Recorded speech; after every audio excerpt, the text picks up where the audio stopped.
नमस्कार फ्रेंड्स, आप सभी का एक बार फिर से एजुकेशनल चैनल में स्वागत है। और आज की वीडियो में हम आपके साथ डिस्कस कर रहे हैं एक बहुत ही इंपॉर्टेंट टॉपिक पे, जो कि आपके यूजीसी नेट पेपर वन के लिए काफ़ी इंपॉर्टेंट रहेगा।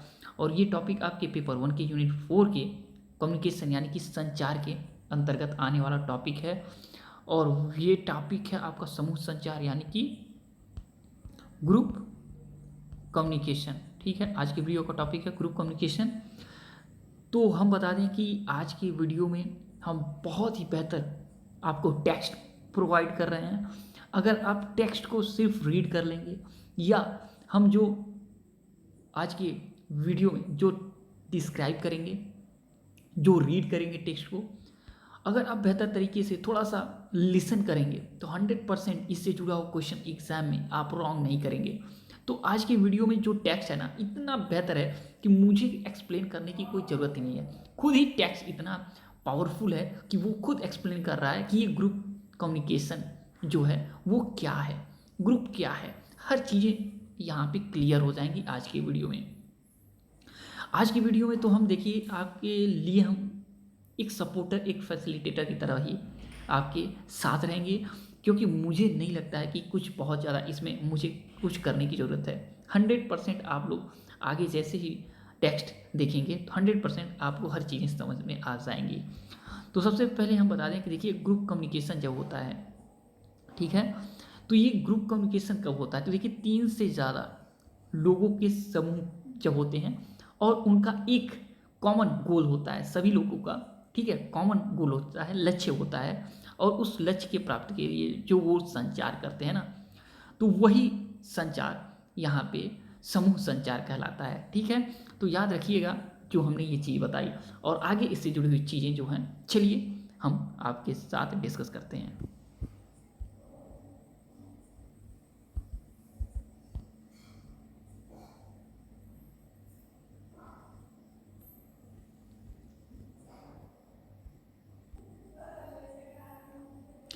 देखिए कहा गया है कि ग्रुप कम्युनिकेशन या समूह संचार को हम कह सकते हैं कि यह 3 या अधिक लोगों के बीच होने वाली अन्योन्य क्रिया है। अन्योन्य क्रिया है, ठीक है, यानी कि इंटरेक्शन, आपसी क्रिया जो एक साथ संपन्न हो रही है, जो कि एक साझे लक्ष्य की प्राप्ति हेतु आमने सामने या किसी अन्य माध्यम से संचार कर रहे होते हैं। ठीक है, तो ये आपको पता चल गया कि ये 3 से अधिक लोगों के बीच होने वाला अन्योन्य क्रिया है, इंटरेक्शन है, और जो कि एक कॉमन गोल की प्राप्ति हेतु आमने सामने या डायरेक्ट तौर पे या किसी अन्य माध्यम, संचार के अदर माध्यम से चलती है, संपन्न होती है। संचार का अदर माध्यम यानी कि जैसे कि ऑनलाइन माध्यम, जैसे कि आजकल हम अगर देखते हैं कि मान लीजिए एक कॉमन थीम के साथ कोई हम वेबिनार आयोजन करते हैं, या हम कहें एक कॉमन थीम के साथ हम कोई वर्कशॉप ऑर्गेनाइज करते हैं, जैसे कि आजकल बहुत फेमस हुआ जूम ऐप। ठीक है, इसके अलावा अदर भी ऐप आ गए हैं। तो एक ऐसा प्लेटफॉर्म जिसके माध्यम से एक कॉमन गोल को लेके हम क्या करते हैं, बैठते हैं और आपस में उसको गोल के लिए हम वर्क करते हैं, कुछ बातें करते हैं। तो यही आपका देखें तो ग्रुप कम्युनिकेशन का एग्जाम्पल होगा। कहा गया कि कुछ विशिष्ट लक्ष्यों, ठीक है, कुछ विशिष्ट यानी स्पेसिफिक जो आपके गोल्स होंगे, वह उद्देश्यों यानी ऑब्जेक्टिव्स होंगे वाले लोगों के झुंड को समूह कहते हैं। तो देखिए कहा गया है कि एक विशिष्ट होगा लक्ष्य, ऑब्जेक्टिव्स होगा, ठीक है, और यहाँ पे सभी लोगों का, ठीक है, जो झुंड रहेगा उस विशिष्ट और लक्ष्य के लिए समान होगा। तो उसी झुंड को हम क्या कहेंगे, समूह कहेंगे, ग्रुप्स कहेंगे, ग्रुप कहेंगे, याद रखिएगा। कहा गया सशक्ति समूह का एक और महत्वपूर्ण गुण होता है। तो यहाँ पे पावर यानी आपसी समूह का जो शक्ति है, ठीक है, कहा गया है कि समूह का एक महत्वपूर्ण गुण है सशक्ति, आपस की शक्ति। कहा गया है कि यह संचार एक दूसरे के बारे में जानने के लिए नहीं किया जाता है। तो याद रखिएगा कि ग्रुप कम्युनिकेशन किसी आपस में किसी को जानने के लिए नहीं किया जाता है, बल्कि इसमें किसी समस्या के समाधान की चेष्टा की जाती है। तो याद रखिए माइंड में, ग्रुप कम्युनिकेशन किसी समस्या के समाधान के लिए किया जाता है। ठीक है, उसका ऑब्जेक्टिव यही रहता है, ना ही किसी को जानने के लिए ये कम्युनिकेशन किया जाता है। कहा गया अतः लक्ष्य प्राप्ति समूह संचार का एक और महत्वपूर्ण पहलू है। तो याद रखिए लक्ष्य संचार, ठीक है, यहाँ पे सॉरी लक्ष्य प्राप्ति, ठीक है, यहाँ पे ग्रुप कम्युनिकेशन का एक महत्वपूर्ण पहलू है। कहा गया है कि मनुष्य एक सामाजिक प्राणी है, ह्यूमंस एक आपका सामाजिक प्राणी है, इसके अकेले की अस्तित्व की तो कल्पना ही नहीं किया जा सकता। मनुष्य आमतौर पर समूह में ही रहता है और परिवार से लेकर दोस्तों, हम उम्र, धार्मिक समूह, अकादमिक समूह, राजनीतिक समूह इत्यादि की एक व्यापक श्रृंखला से मनुष्य जुड़ा हुआ है। किसी समूह के साथ जुड़ा होना मनुष्य के अस्तित्व का क्या हुआ है, आधार है, क्योंकि समूह के बिना रहना मनुष्य के लिए असंभव है। तो कहा गया है कि मनुष्य किसी न किसी समूह से जुड़ा होता है और वो चाहे अकादमिक हो, राजनीतिक हो, कहीं से भी जरूर वो बिलोंग करता है किसी ग्रुप से। और बिना ग्रुप के कहा गया है कि मनुष्य के यहाँ पे अस्तित्व की चेष्टा ही नहीं किया जा सकता। कहा गया है कि समूह बाल्यकाल से ही हमारे विकास में सहायक होता है। इनसे हमें शारीरिक, बौद्धिक, ठीक है, आपकी फिजिकल, इंटेलेक्चुअल, आपका भावनात्मक व सामाजिक स्तर पर विकास में सहायता मिलती है और व्यक्तित्व विकास में, आपके पर्सनालिटी डेवलपमेंट में समूहों का काफ़ी योगदान होता है और समय समय पर हमें इनसे क्या होता है, शक्ति व सहारा मिलता रहता है, पावर एंड सपोर्ट मिलता रहता है। देखिए कहा गया आखिर समूह है क्या, तो देखिए यहाँ पे समूह के बारे में बड़े अच्छे से बताया गया है, इसको एकदम नोट कर लीजिए।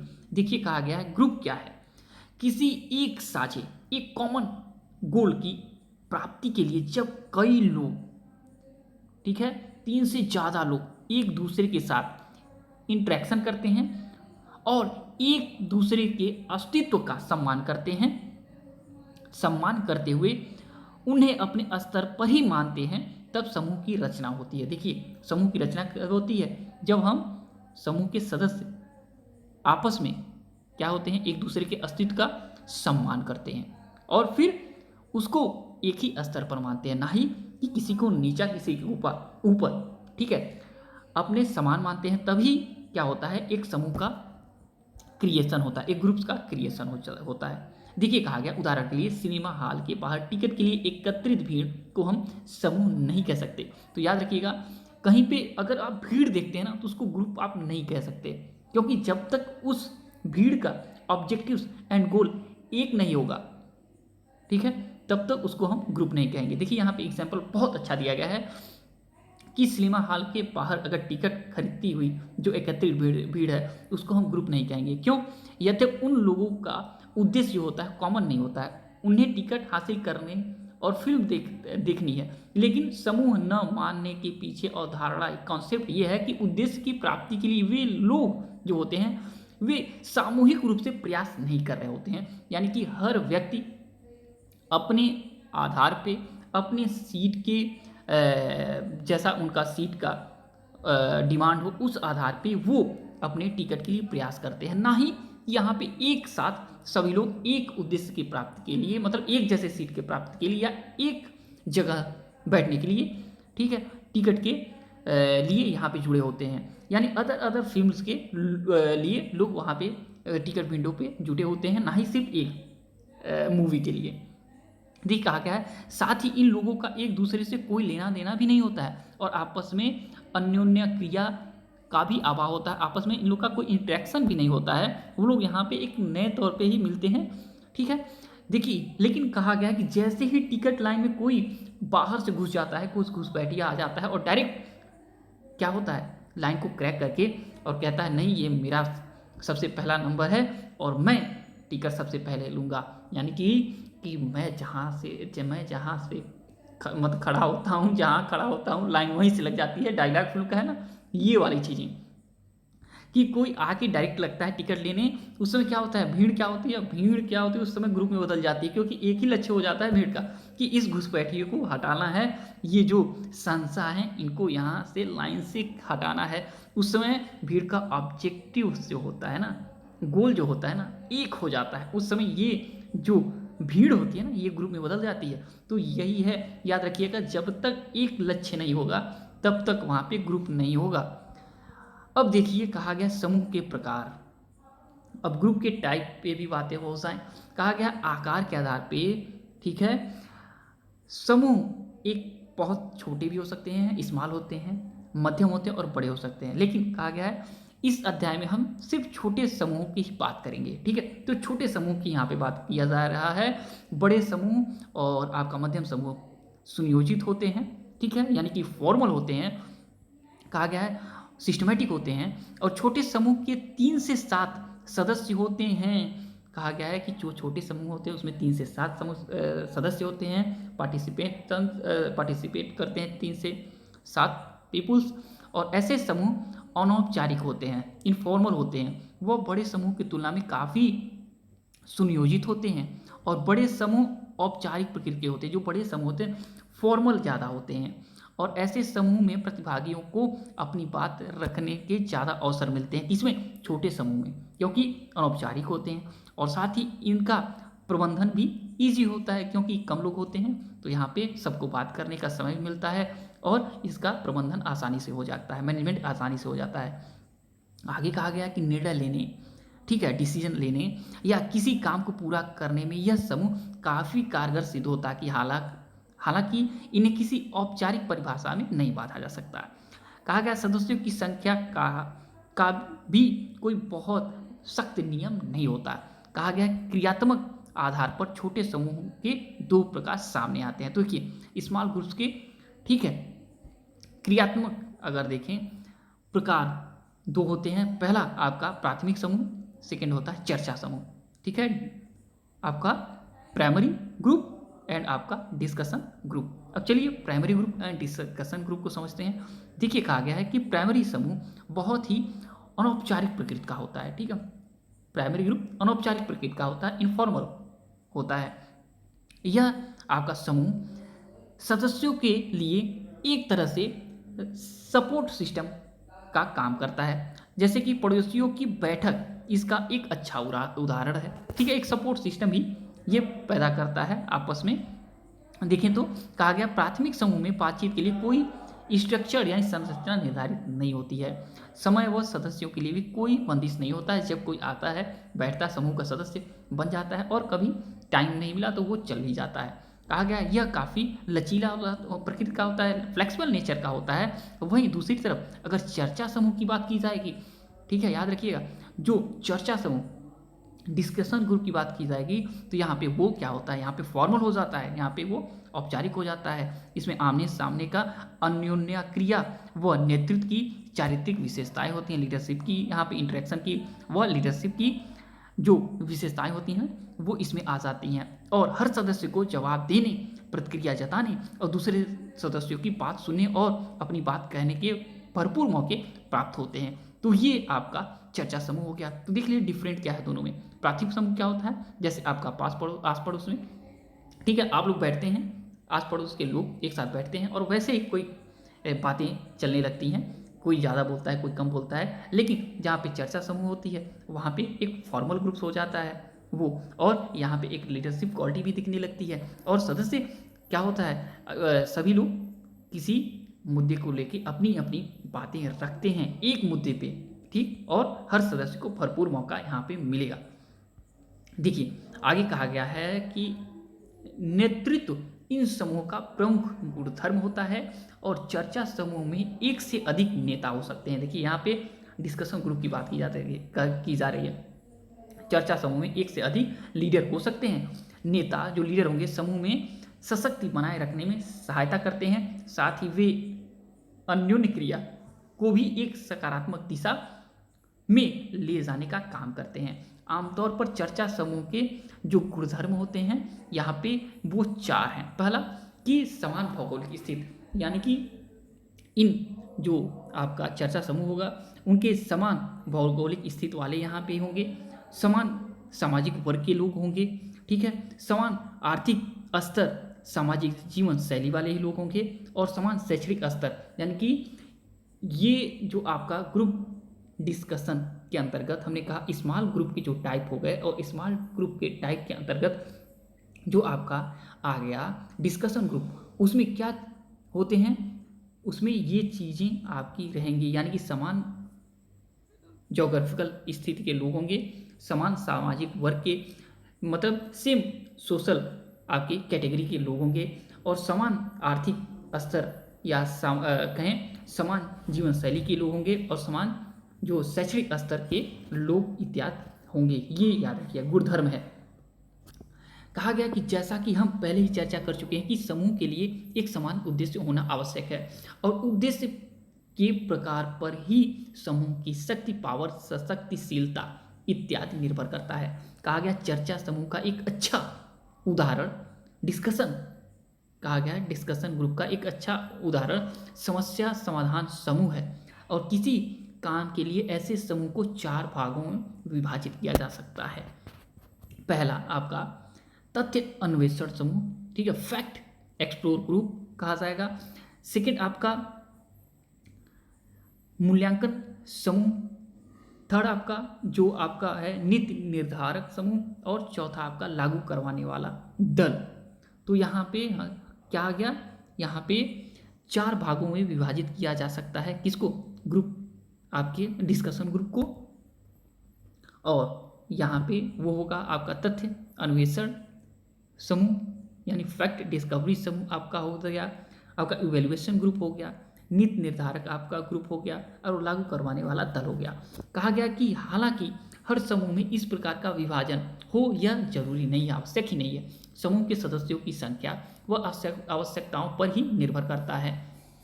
छोटे समूह में तो संभव है कि सभी सदस्य ही तथ्य अन्वेषण, मूल्यांकन, नीति निर्धारण व अमल करने की प्रक्रिया में शामिल हो।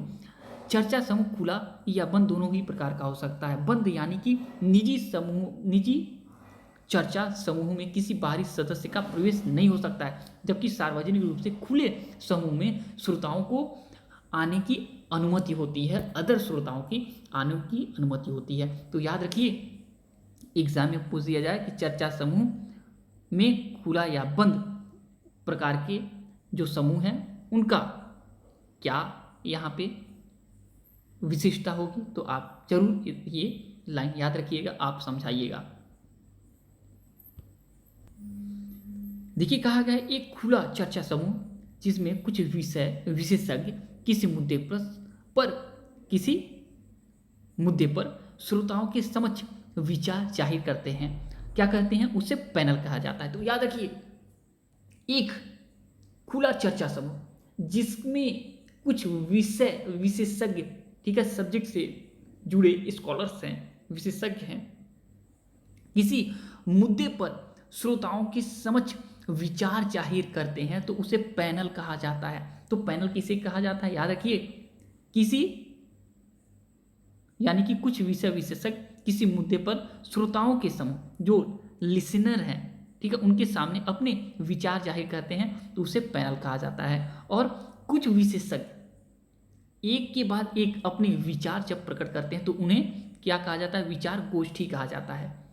किसे विचार गोष्ठी कहा जाता है, जब कुछ विशेषज्ञ एक के बाद एक 1 by 1 अपने विचार प्रकट करते हैं तो उन्हें विचार गोष्ठी कहा जाता है। और जब श्रोताओं को भी अपने मत, ठीक है, जो लिसनर हैं उनके भी मत को प्रकट करने का मौका जब मिलता है तो उसे क्या कहा जाता है, मंच कहा जाता है। तो यहाँ पे आपको पैनल, विचार गोष्ठी और मंच 3 चीजें आपको यहाँ पे मिल गई और ये जान लीजिए एग्जाम के पॉइंट ऑफ व्यू से बहुत वैल्यूएबल रहेगा। अब यहाँ पे छोटे समूह की सहभागिता की बात की जाएगी, लेकिन मुझे लगता है कि वीडियो आपका 19 मिनट का हो गया, 20 मिनट का हो गया, तो यहीं पे इस वीडियो को ओवर करते हैं और नेक्स्ट वीडियो जब हम बनाते हैं, ठीक है, तो यहाँ से हम चीज़ों को शुरू करेंगे। ठीक, तो कमेंट करिएगा कैसा वीडियो रहा। और ये जो आपका छोटे समूहों में सहभागिता की बात है तो यहाँ पे देख लीजिएगा, आपके लिए यहाँ पे चीज़ें मैं छोड़ दे रहा हूँ, आगे जहाँ से बातें ख़त्म हो रही हैं वहाँ से बातें शुरू होंगी, क्योंकि बहुत बेहतर चीज़ें आपके लिए यहाँ पे हैं और इससे जुड़ा क्वेश्चन 100% एग्ज़ाम में आएंगे ही आएंगे। आप लोग बिल्कुल छोड़िएगा मत।